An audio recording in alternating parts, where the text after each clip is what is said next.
гӯштини миллӣ таърихи қадима дошта бахусус миёни мардум маҳбубияти хосро соҳиб аст. Аслан мардуми деҳот бештар ба гӯштингирӣ майлу рағбати беандоза доранд.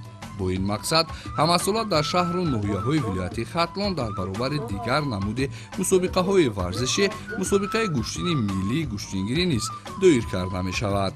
дар ҷамоати деҳоти 20-солагии истиқлолияти ноҳияи дӯстӣ барои баргузории гӯштини миллии гӯштингирӣ дар майдони махсус бо ташаббуси мақомоти иҷроияи ҳукумати давлатии ноҳия ва соҳибкорони ин ҷамоат ташкил карда шуд. лозим ба зикр аст ки мусобиқаҳои деҳотӣ бахшида ба ҳама ҷашнҳои давлатӣ дар ин макон гузаронида мешавад.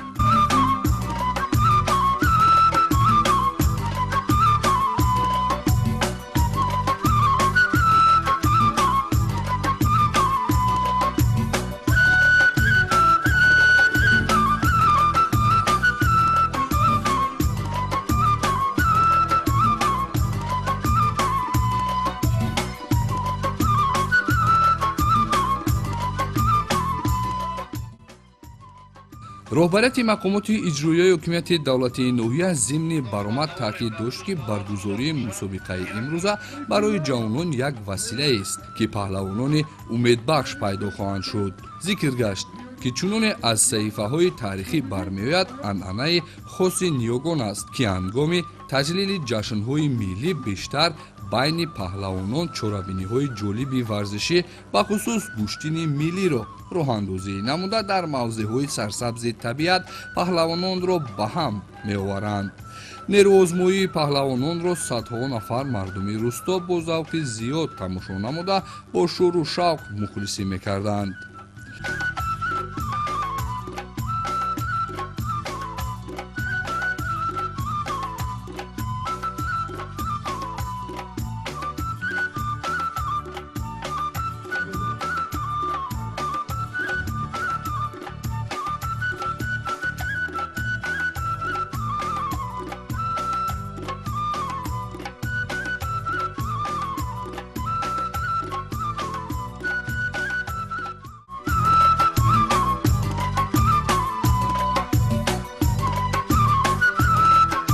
мусобиқа оғоз гардид. дар навбати аввал паҳлавонони наврас ба майдон омаданд ва ҳунару маҳорати худро нишон дода соҳиби ҷоизаҳо гардиданд.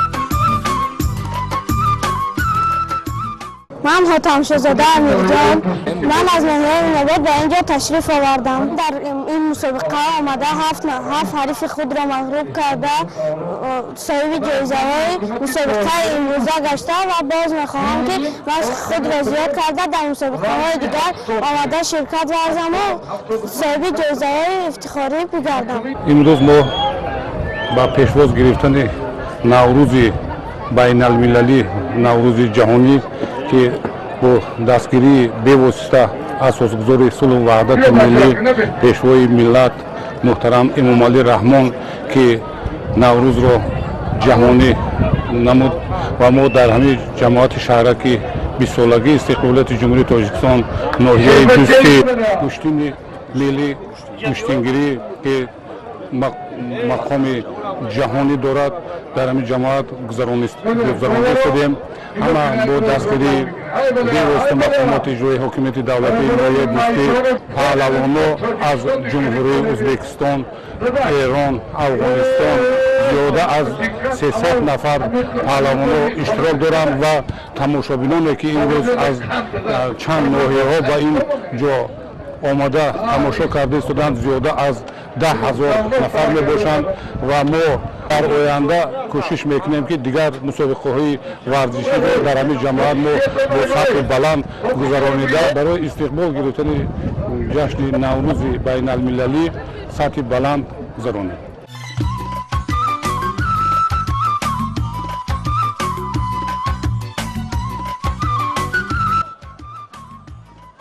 дар ҷомеаи соҳиби истиқлолии мо тоҷикистон давоми солҳои истиқлолу озодӣ дар заминаи сиёсати варзишпарваронаи сарвари давлат ин намуди варзиш рушд намуда мақоми ҷаҳониро касб намуд ки ин иқдом боиси рӯҳбаландии паҳлавонони тоҷик гаштааст.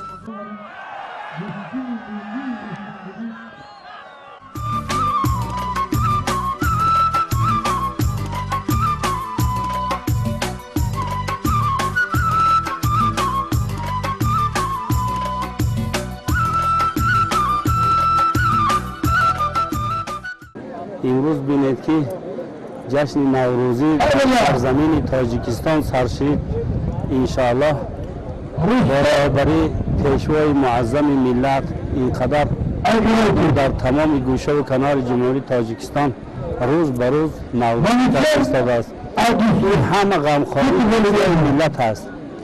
همه میگه پیشروی تاجیکستان بینید که در همه ساحه ها پیشرفته ترین است. یکی از پیشرفته ترین معلم دوستی که بینید در ساحه شاهدی طبیعت ورزش پیشرفت کرده. ما شکرانه خدا و شکرانه پیغمبر خدا شکرانه همین پیشوای ملت است. در زمان پیش یگان بهبود نمیده که آیسته به این پیشوای ملت تاجیکستان آباد شده از تمام ناحیه و ولایت ها. بازم چی میگوییم که اینقدر پهلوانا از گوشه و کنار جمهوری آمدن برای خرسندی همین نوروزگاه. این روز بینید که اقدام یک پیشوای ملت است. мавриди зикр аст ки баргузории чунин мусобиқаҳо ба рушди гӯштини миллии гӯштингирӣ мусоидат намуда дар ин ҷода омода намудани паҳлавонони наврасу умедбахш ва роҳнамоии онҳо ба мусобиқаҳои берун аз кишвар заминаи мусоид мегузорад.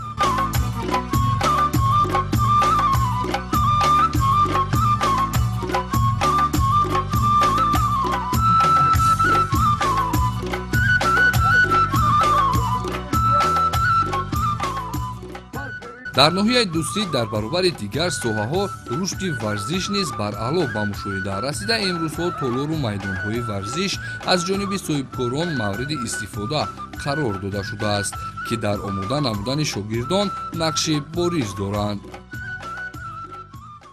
از تمام گوشه و کنار جمهوری پهلوانان جمع شده گوشین گرفته شدند.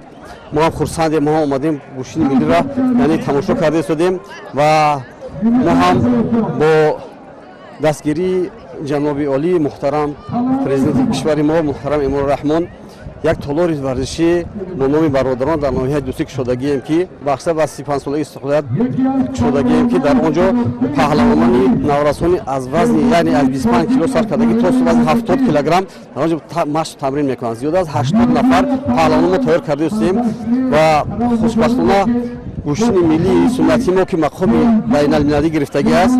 ما هم خرسندیم برای همین گوشینگیرو ما تیار کرده هستیم در عرصه بین المللی برآمد کنیم شرف و آبروی دولت ما رو بالا بردارند و ما حرکت میکنیم که من امروز در همین مسابقه که گذاشته شده است گوشین ملی پهلوانی ناحیه تالار ورزشی برادران اشتراک کرده هستند یعنی که چند نفر ما آوردگیم در همه وزن برآمد کرده هستند و خوب برآمد کرده هستند و نتیجه های هم تمرین هایی در تالار ورزشی برادران کرده هستند نتیجه در نشان داده شدند.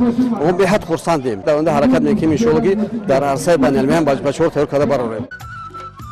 дар чорабини имрӯза ки бахшида ба ҷашни наврӯзи байналмилалӣ дуир гардида буд, аз рақобатҳои байни паҳлавонон аён гардид ки бештар паҳлавон аз ноҳияи рӯдакӣ Нигматов Зиёдулло бо тахаллуси Девпаҳлавон бо ҳаракатҳои худ шӯру шавқи мухлисонро ба вуҷуд овард.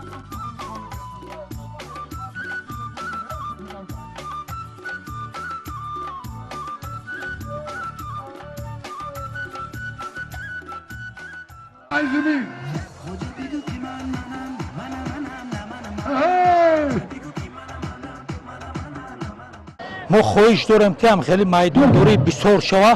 мо паҳлавонон миннатдорем барои ҳамин гӯштин ки ҳамин гӯштинҳо бисёр шава. Еса салама, еса мухлисо салама еса, еса паҳлавоно чемпионо салама еса. Таҷикистон ба пеш! дар радифи паҳлавонон дар ин нерӯозмоиҳо духтарон низ иштирок доштанд. Ҷонона Назарова ва Шоҳида Қаландарова бо усулҳои беҳтарини худ ба чандин паҳлавон писарон зафар ёфтанд.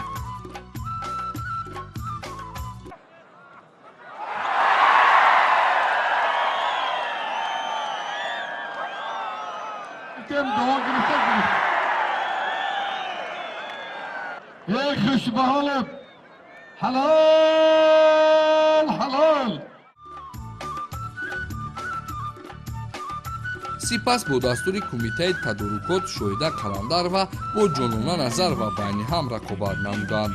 дар ин нерӯозмоиҳо ҳарду кӯшишҳои зиёд намуданд, аммо ғолиб муайян нагардид ва байни ин ду паҳлавон духтар мусовӣ эълон карда шуд. барои ба даст овардани шоҳҷоизаи имрӯза ду паҳлавони шинохтаи ҷумҳурӣ Исроил Раҳимов ва Ҳақназар Назаров дар рақобат шуданд, аммо бо гузашти вақт ғолиб муайян нашуд, чун нерӯи паҳлавонон баробар буд ва ин сабқат миёни онҳо мусовӣ баҳо дода шуд.